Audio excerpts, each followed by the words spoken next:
Madurai to Africa channel Navaneethakrishnan Kalidas. நம்மளோட முந்தைய பதிவு திருமண பரிகாரம் போட்டிருந்தோம். நிறைய பேர் ரொம்ப நல்லா இருக்குது அப்படின்னு பர்சனலாக கூப்பிட்டு பேசியிருந்தாங்க. நிறைய பேருக்கு ஷேர் பண்ணியிருக்காங்க, நிறைய பேர் பார்த்துருக்காங்க. ரொம்ப சந்தோஷம். எல்லாருக்கும் திருமணம் நடந்தது. எல்லாரும் குடும்ப சரிதமாக சந்தோஷமாக இருக்கணும் கடவுளை வேண்டிக்கிறேன். கணபதி இப்போ கணபதி நடந்துட்டுருக்கு.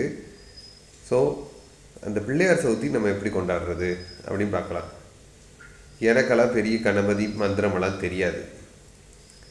என்னால் ரொம்ப நேரம் உட்காந்து கணபதி ஸ்தோத்திரம் பண்ண முடியாது. எனக்கு ஔவையார் எழுதின கணபதி அகவல் படிக்க முடியாது. இப்படியெல்லாம் சொல்கிறவங்களுக்கு ஒன்றே ஒன்று சொல்லித்தரேன். ரொம்ப ஈஸியான ஆனால் வெரி பவர்ஃபுல்லான கணபதி மந்திரம் சொல்லித்தரேன். ஸோ அந்த மந்திரத்தை நீங்கள் கடைப்பிடிங்க. அந்த மந்திரம் என்ன அப்படின்னா, நம்ம எல்லாரும் யூஸ் பண்ணுற அதே மந்திரம் தான், அதே வேர்டு. பெரிய வேர்டு இல்லை, சின்ன வேர்டு, ரொம்ப ரொம்ப சின்ன வேர்டு. அந்த வேர்டை நீங்கள் மனதார உருகி அதை யூஸ் பண்ணுங்கள். யூஸ் பண்ணி பாருங்கள். சகல நன்மையும் கண்டிப்பாக கிடைக்கும்.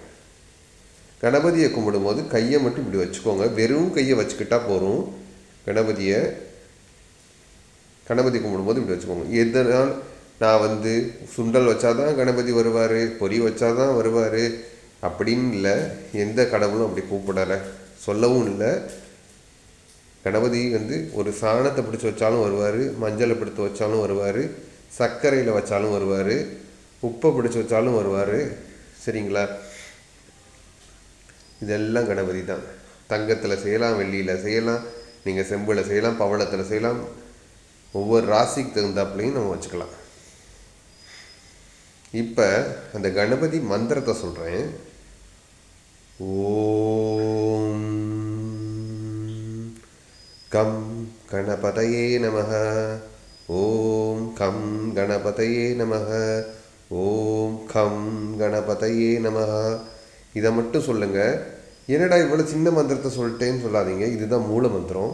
இந்த மூல மந்திரத்தை நீங்கள் கண்டிப்பாக தொடர்ச்சியாக நீங்கள் பிரார்த்தனை பண்ணும்போது சகல நன்மையும் கிடைக்கும். இது ரொம்ப பவர்ஃபுல்லான மந்திரம். இதை பண்ணுங்கள், ரொம்ப நல்லா இருப்பீங்க வாழ்நாளில். பெரிய பெரிய சித்தர்கள் கூட சின்ன சின்ன மந்திரத்தை சொல்லி தான் பெரிய ஆளாயிருக்காங்க. ராம ராம ராம ராமன்னு சொல்லியே பெரிய ஆளானவன்னா இருக்காங்க. ஸோ நம்மளும் இந்த கணபதியை கும்பிடும்போது ஓம் கம் கணபதியே நமக அப்படின்னு சொல்லலாம். பக்கத்தில் கோயில் இருந்தால் ஒரு 9 தடவை பிரதர்ஷனமாக வரலாம் கணபதியை. நவக்கிரக தோஷங்கள் தீர்ந்துரும். எந்த தோஷமும் இருக்காது. சந்தோஷம் மட்டும் வாழ்நிலையில் இருக்கும். நன்றி, வணக்கம், ஜெய்ஹிந்த். அனைவருக்கும் விநாயகர் சதுர்த்தி வாழ்த்துக்கள்.